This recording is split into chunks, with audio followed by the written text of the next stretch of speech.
Buenas noches, hermanos.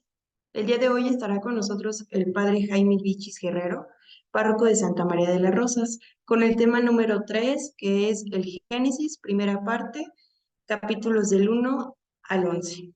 Adelante, padre.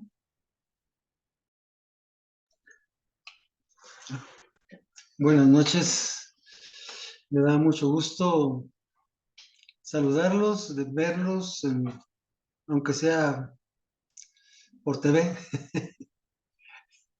verlos y pues me agrada mucho poder compartirles este tema, porque es bien muy interesante. Iniciamos ya hoy propiamente el estudio ya específico sobre el Antiguo Testamento, sobre todo eh, el Génesis. El Génesis, que es, podríamos decir, la primera parte, que es de los capítulos 1 al 11. Esa es digamos, es lo que nos toca ver. Eh, es una parte que es bien interesante porque quiere favorecer el que nosotros podamos entender un poquito esto del Génesis, sobre todo porque hay tantos cuestionamientos que han surgido, que surgen y que obviamente ustedes ya de alguna manera trataron en la sesión anterior. Vamos a encomendarnos a la Virgen María rezando el Ave María. Dios te salve María, llena de gracia, el Señor es contigo. Bendita y bendito el fruto de tu vientre Jesús. Santa María, Madre de Dios, por nosotros pecadores, ahora y en la hora de nuestra muerte. Amén. Vamos con el estudio del Génesis. Solamente los capítulos del 1 al 11. Son capítulos apasionantes, particularmente porque elementos que son básicos, fundamentales, y tras describir la prehistoria del pueblo de Israel. Hay que poner atención en esto, que podría ser prehistoria del pueblo de Israel, Y comenzando por la hora Génesis, y ya sabemos que Génesis ante todo significa origen o inicio, y es que habla precisamente de los orígenes del mundo, del hombre y del pueblo de Israel. Importantísimo esto, que responde a ciertos cuestionamientos que a lo largo de la historia del tiempo se han hecho. Cuestionamientos como el mundo y el hombre fueron creados como dice la Biblia, y cómo se podría saber, cómo podría ser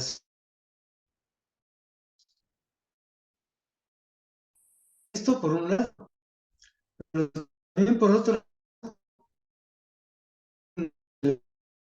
puede ser un poquito difícil de entender si uno no se pone a apreciar,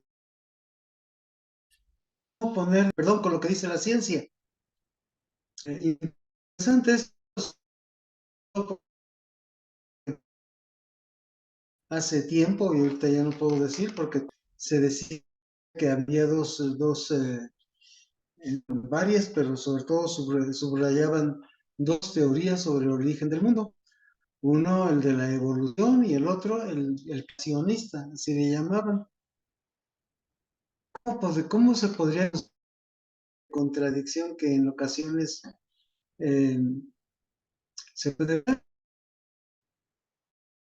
Y esto es algo que es importante.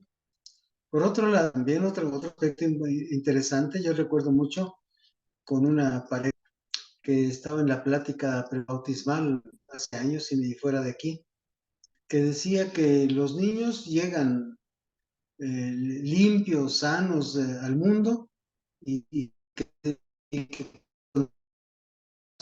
el tiempo se va caminando y como que el pecado original,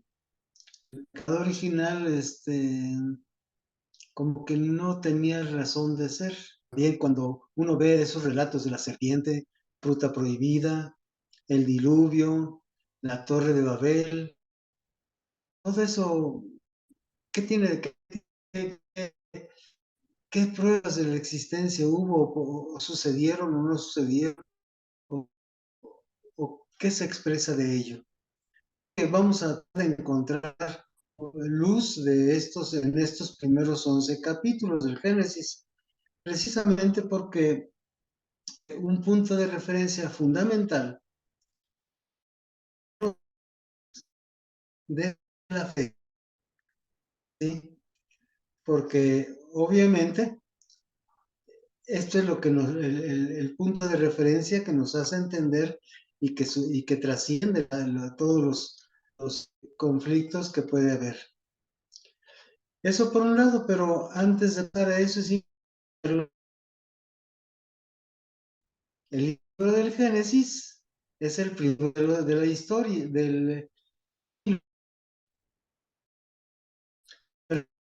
esto no quiere decir que fue el primer libro que se escribió, sino que más bien uno podría decir, y esto tiene razón de ser, eh, en principio estos libros comenzaron a escribirse cuando hebreos se asentaron en Canaán, o sea, en lo que se conoce como la tierra prometida, más o menos del siglo X.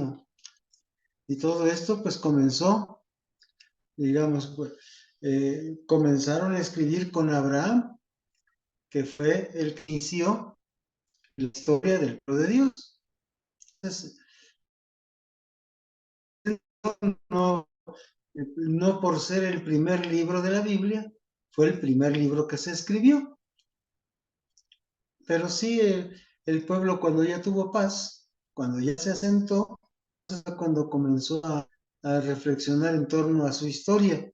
Y esto fue la su pueblo. Pero, ¿qué pasó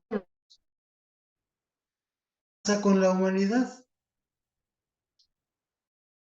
Es decir, esas inquietudes que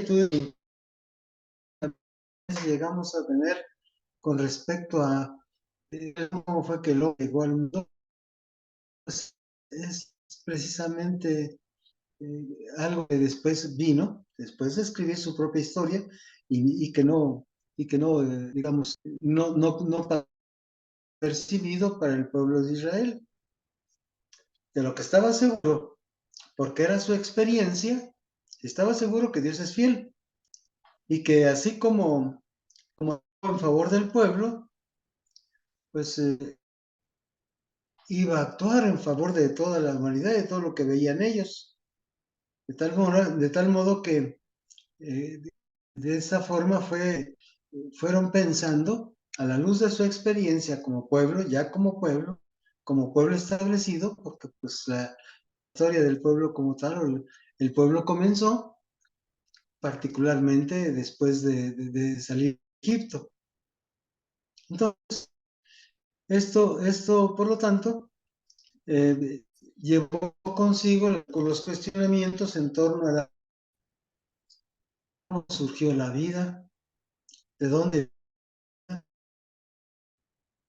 por qué existe el mal, cómo es que comenzó el mal en el mundo, por qué padecemos.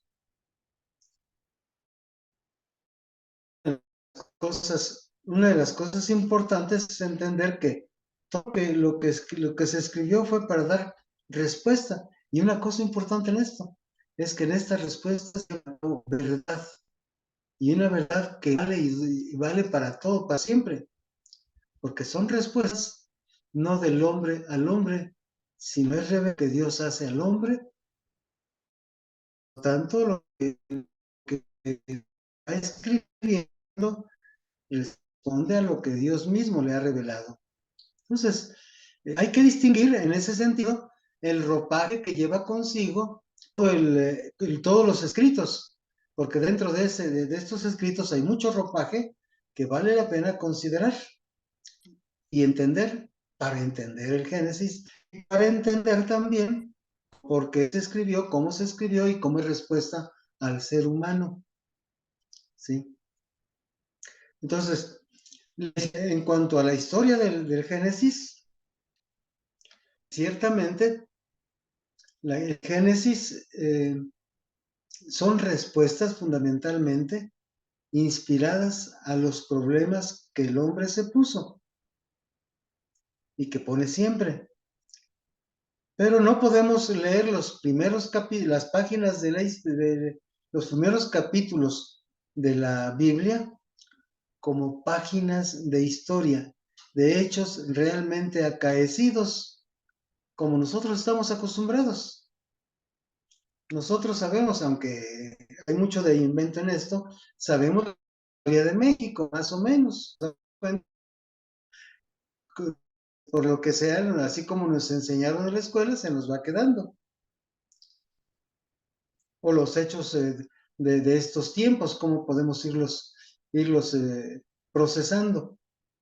Pero ciertamente, la verdad es que al autor bíblico no le interesan los hechos en sí mismos, porque la historia para el autor sagrado no tiene el mismo sentido que para nosotros, como una sucesión de hechos, y de hechos comprobables, de hechos que pudiéramos decir como periodísticos, sino más bien, ciertamente narra la historia, pero desde lo que él pretende, desde una perspectiva, y por eso en ese sentido es como podemos ver que es revelado.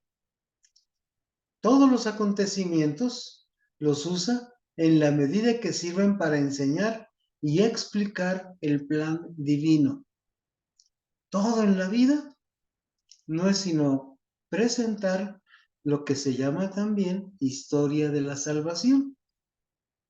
O sea, cómo Dios ha intervenido a lo largo del tiempo para salvar al hombre, para ayudar a entender al hombre, a entenderse y entender la vida, entender todo. De ahí que, por ejemplo, tan no le interesan los hechos en sí mismos, tan no le, no es como, digamos, los hechos periodísticos con fechas, lugares, personas, acontecimientos, que todo esto, desde los nombres, las edades, las fechas, los números son simbólicos. Todo es simbólico. Nada podemos en la Biblia ver si no es a través de símbolos. Por eso, esto mismo es lo que a nosotros nos permite acercarnos a la Biblia y acercarnos al Génesis para entenderlo. No es como un libro de historia, sino como un libro de fe. Dicho de otra forma, este libro fue escrito para un pueblo creyente. No fue escrito para cualquier pueblo, ¿sí? De tal manera que, que nos permite a nosotros entender desde la fe lo que leemos. De ahí que también, por ejemplo, una cosa importante, apreciar que en el libro del Génesis hay algo que, digamos, podríamos ir hasta fechas y números o acontecimientos que se contradicen, ¿sí? Pero no se preocupaban, la gente no se preocupaba tanto por las contradicciones que podría haber, las contradicciones o fuentes que se recopilaban en el mismo texto. Se me olvidó decirles al principio que ojalá tuvieran a la mano la Biblia, pero sobre todo en el libro del Génesis. ¿Por qué razón? Miren, en el capítulo 17, por poner un ejemplo, es un capítulo, veremos un poquito más adelante esto, es de tradición ya vista, el diluvio, y es lo que sabemos nosotros, duró 40 días. Pero la cuestión es que en el verso 24, que es de tradición sacerdotal, dura 50 días, 150 días. Entonces, esto nos permite entender precisamente eso, que hay contradicciones, pero eso no es importante. No es importante. Lo que sí es importante es que podemos leer y entender el Génesis como libro de fe. Y por lo tanto, lo que en realidad quería enseñarnos el autor inspirado y en último análisis es lo que Dios quiere que nosotros entendamos. De ahí, pues, por ejemplo, que tratemos, entre otras cosas, esta relación. No sé si hayan visto por ahí estos capítulos 17, del 17, número, capítulo 7, verso 17, y el capítulo, y el verso 24, como ambos, como ahí hay una especie de contradicción. Para el yavista duró 40 días y para la tradición sacerdotal duró 150 días. ¿Qué fue qué es la verdad? Eso no es interesante, no es importante. Entonces, siempre es importante ver qué es lo que todo esto nos quiere decir a nosotros. ¿Qué es lo que quiere enseñarnos el autor y sobre todo, o los autores, y sobre todo lo que Dios quiere compartir con nosotros? Bueno, pasamos a este punto de la Biblia y la ciencia para entender, porque da la impresión que la Biblia y la ciencia, entre la Biblia y la ciencia hay contradicción. Y a veces entre nosotros puede haber incluso hasta un poco así como de dudas acerca de lo que dice la Biblia, porque no es lo que dice la ciencia. Entonces, por ejemplo, acerca del origen del hombre y del mundo, podríamos decir que es algo que les decía hace un momento, como había antes en las escuelas, esta visión de que había dos teorías, una que era la evolución y otra que era la bíblica, para ver cuál era la verdad y tratando de desmentir lo que dice la Biblia, pero eso también es una soberana ignorancia de parte de quienes lo presentan así. Por poner el ejemplo, hay dos puntos de vista totalmente distintos entre la Biblia y la ciencia. Bien sabemos nosotros, y la ciencia nos dice, que la creación duró miles de millones de años. Y que en el hombre también tiene quién sabe cuántos millones de años. Sí. Y cómo fue posible que hubiera este tipo de evolución y demás. O sea, en tanto tiempo, mientras que la Biblia dice que solamente fueron 7 días, que Dios creó al mundo en 7 días. Entonces, estas cosas son las que en ocasiones nos pueden hacer dudar. Sin embargo, el problema o este tipo de contradicción está mal planteado. Y la razón es porque la Biblia no quiere darnos noticias históricas o científicas. No nos dice cómo se ha formado el mundo o cómo se ha formado el hombre.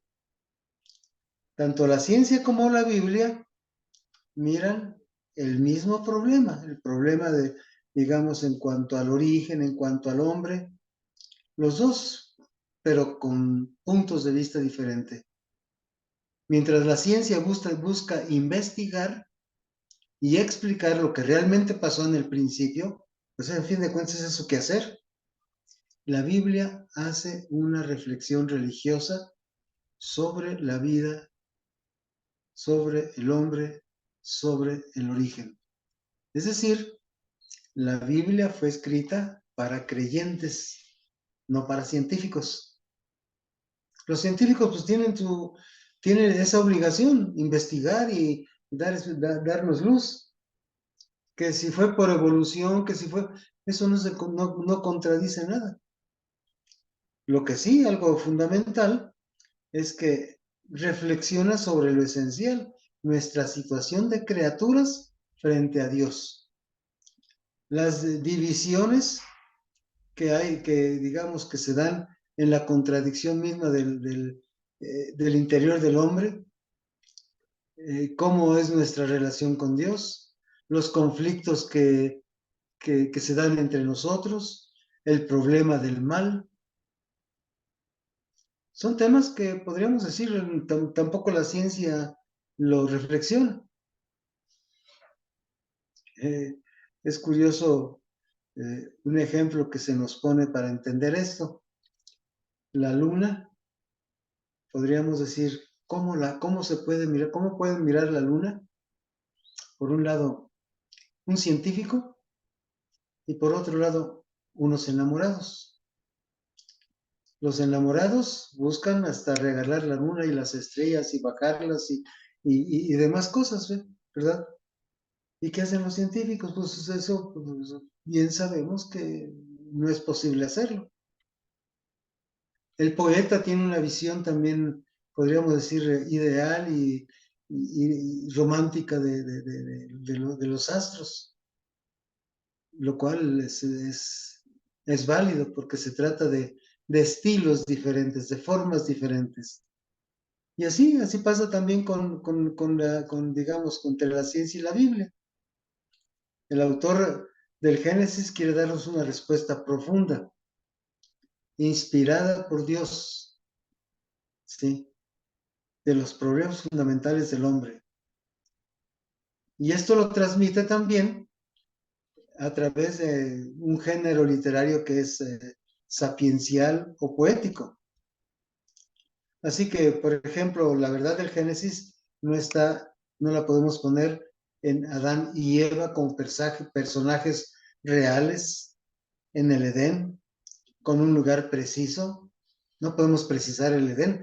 Aquí, por ejemplo, para describir varias cosas hay que ver cuál era el contexto en el que estaban los hebreos.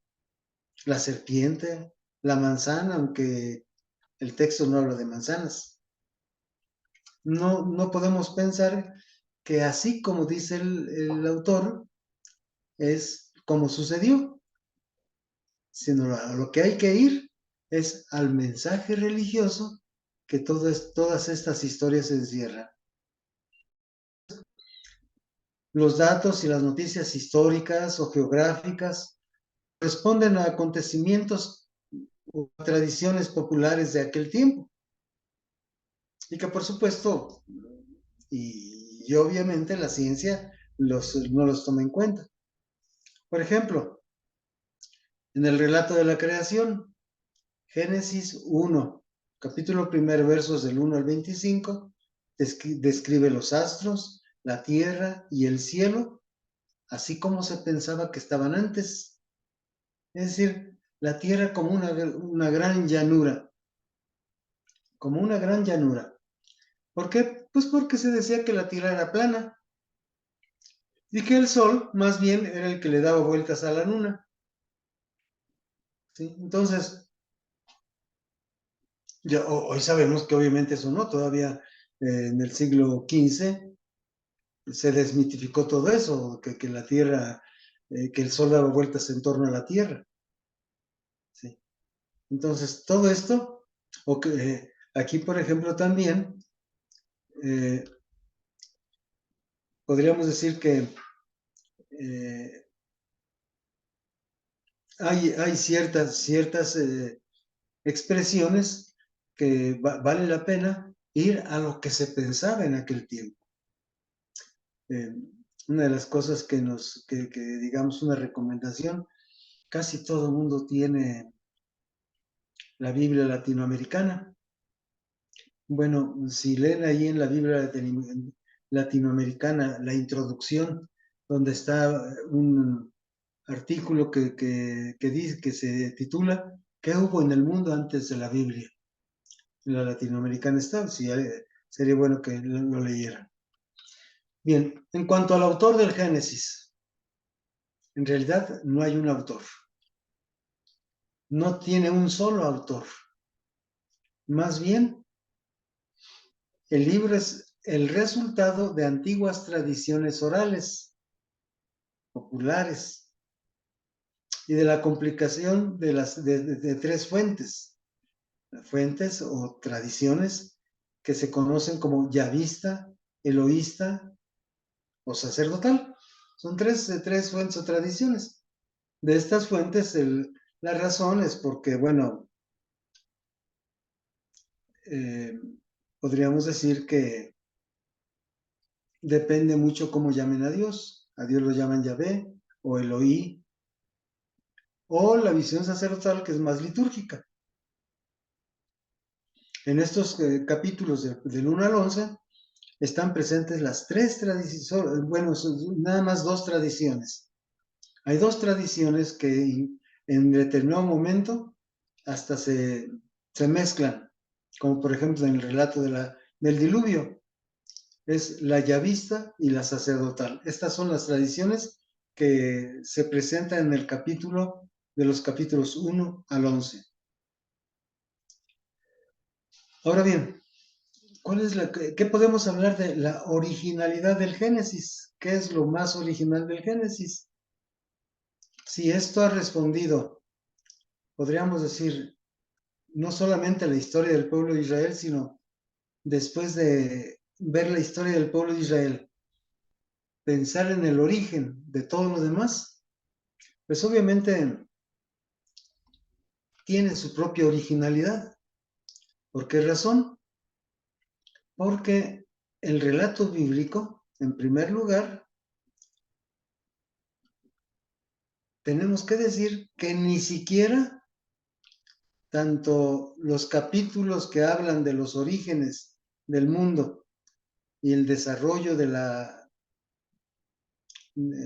humanidad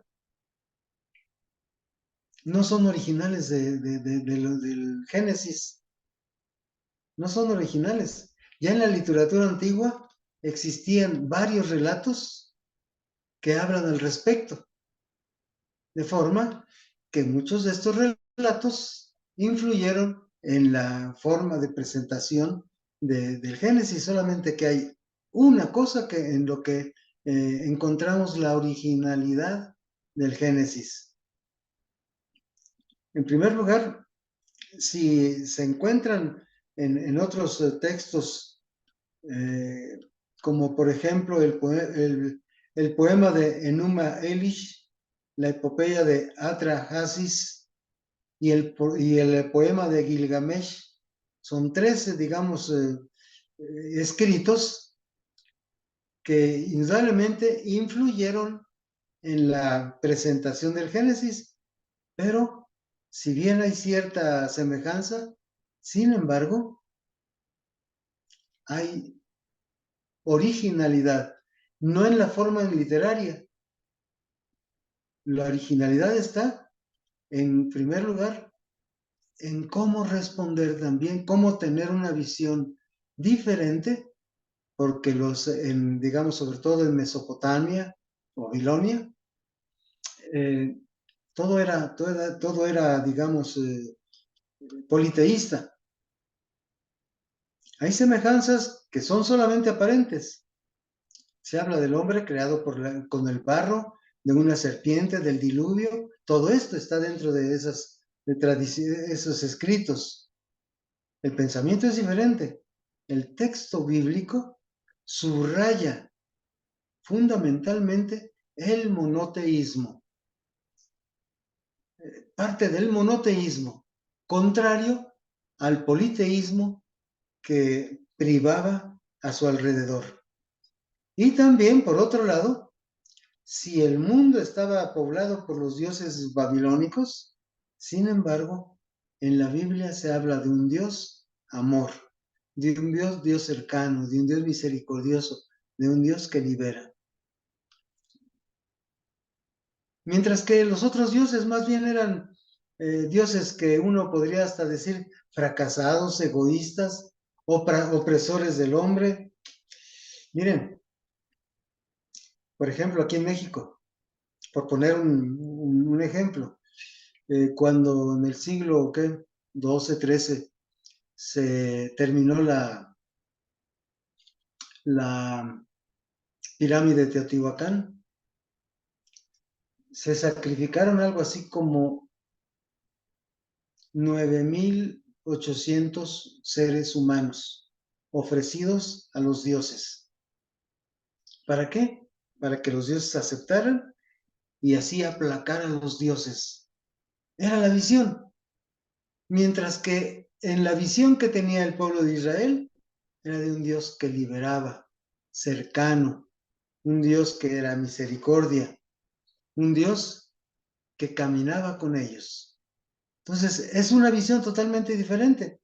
La experiencia es diferente, la experiencia de Dios es diferente.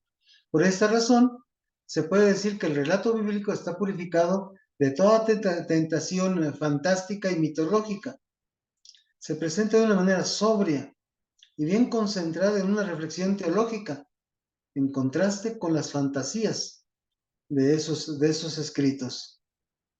En ese sentido, podemos hablar de la originalidad del pueblo de Israel, del Génesis, sobre todo porque está enfocada a la enseñanza del hombre. Y esta originalidad tiene explicación solo por la inspiración sagrada, la inspiración divina del libro sagrado. Bien, con toda esta podríamos decir, introducción, vamos a la división del Génesis. Nos damos cuenta, el Génesis está dividido en dos grandes partes. Lo primero es los orígenes, es hablar de los orígenes. Y lo segundo es la historia de los patriarcas. Con la historia de los patriarcas comienza la historia del pueblo de Israel, propiamente. Entonces, los orígenes es para dar una respuesta en torno al origen del hombre, de todo, y al problema del mal, al problema de la violencia, la división y demás. Y acá, podríamos decir en la historia de los patriarcas, es el recuerdo de la historia de Israel, de Abraham, Isaac y Jacob. ¿Cuál es su contenido?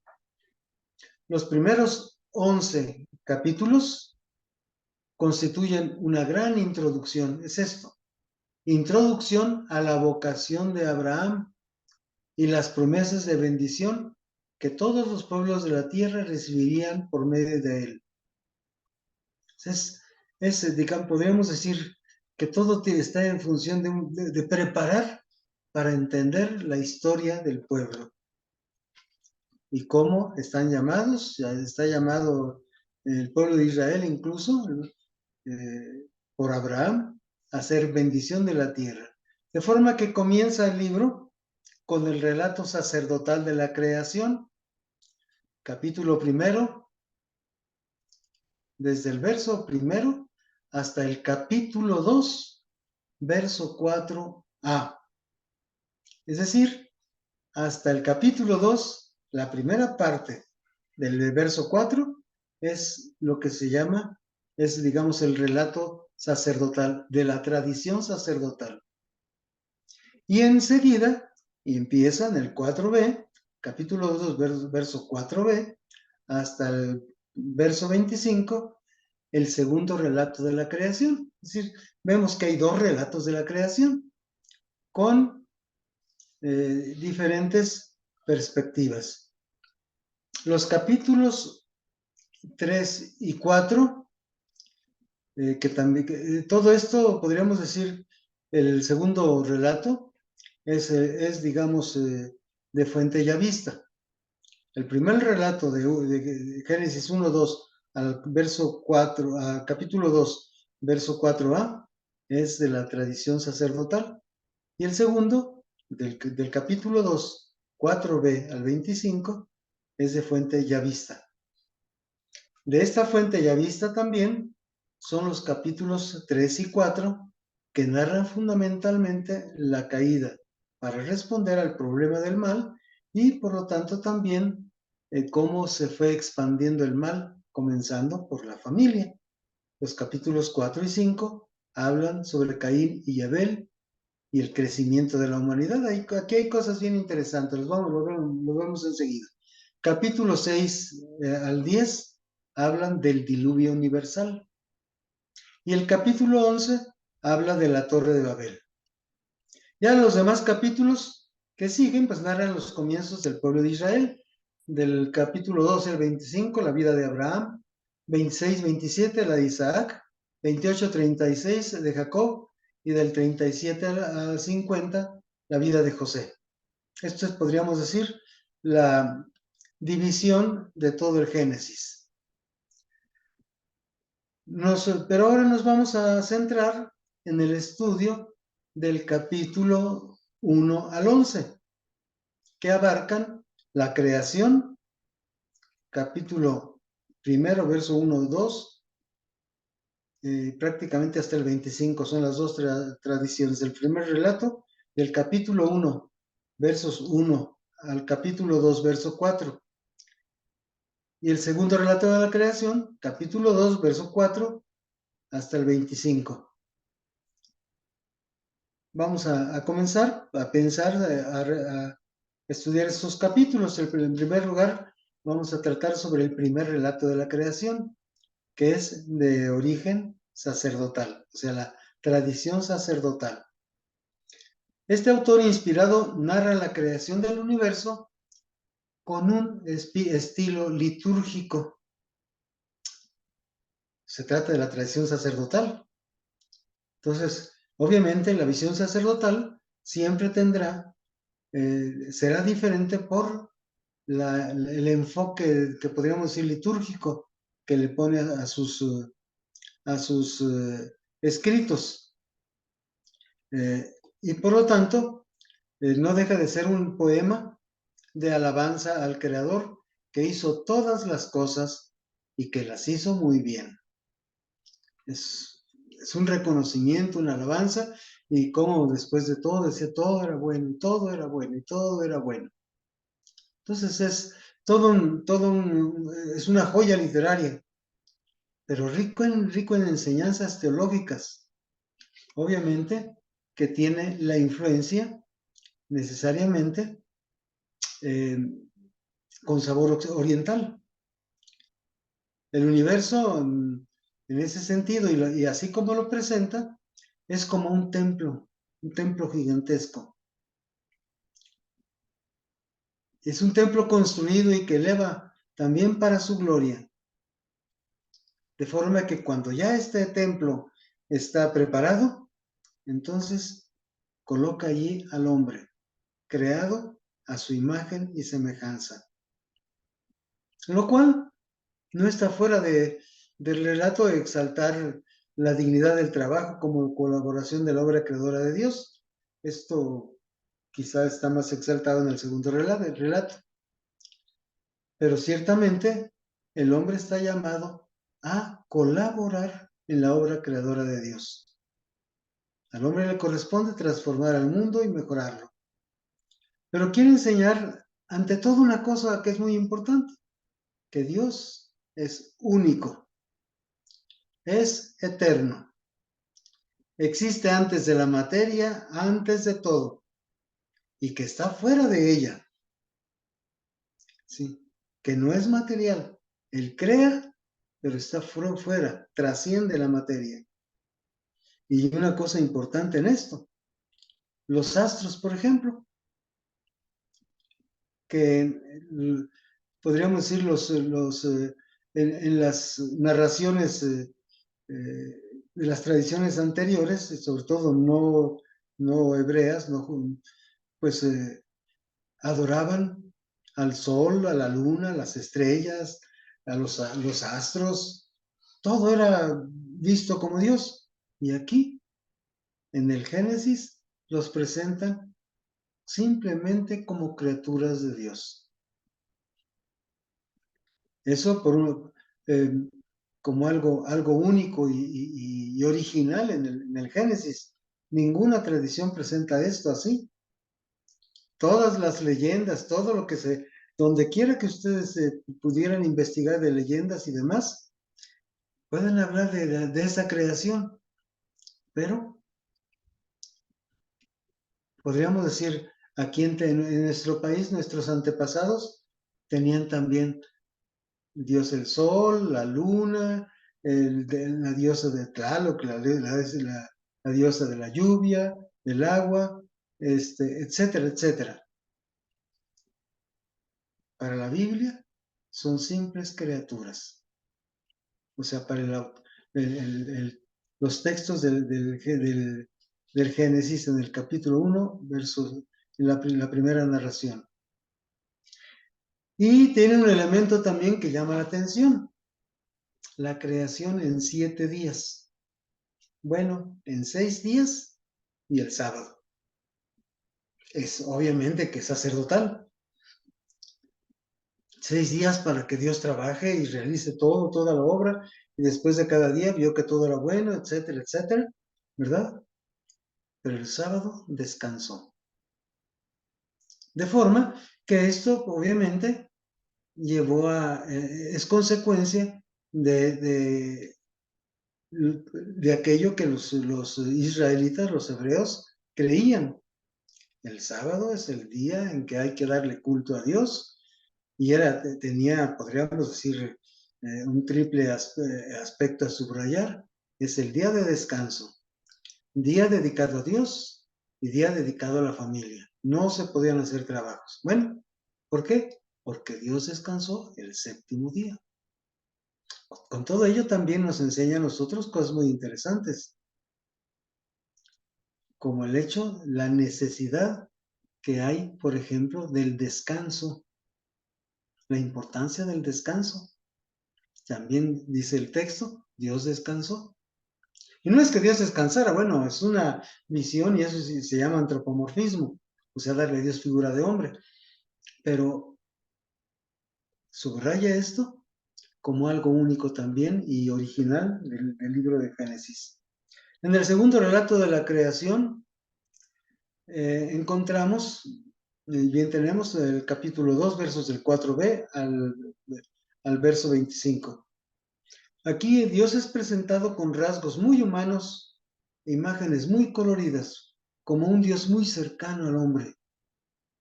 El hombre, en primer lugar, es creado primero. Destaca el interés que tiene Dios sobre el ser humano y a la vez también la excelencia del ser humano. De forma que utiliza para ello imágenes muy interesantes, muy importantes, como el hecho de que fue creado del barro de la tierra y al barro de la tierra volvería. O sea, ahí no se habla de que el barro de la tierra volvería, pero sí, de ahí surgió el hombre de la tierra. Algo importante porque si uno se pone a mirar la Biblia, el nombre de Adán aparece creo que hasta el capítulo 5, una cosa así.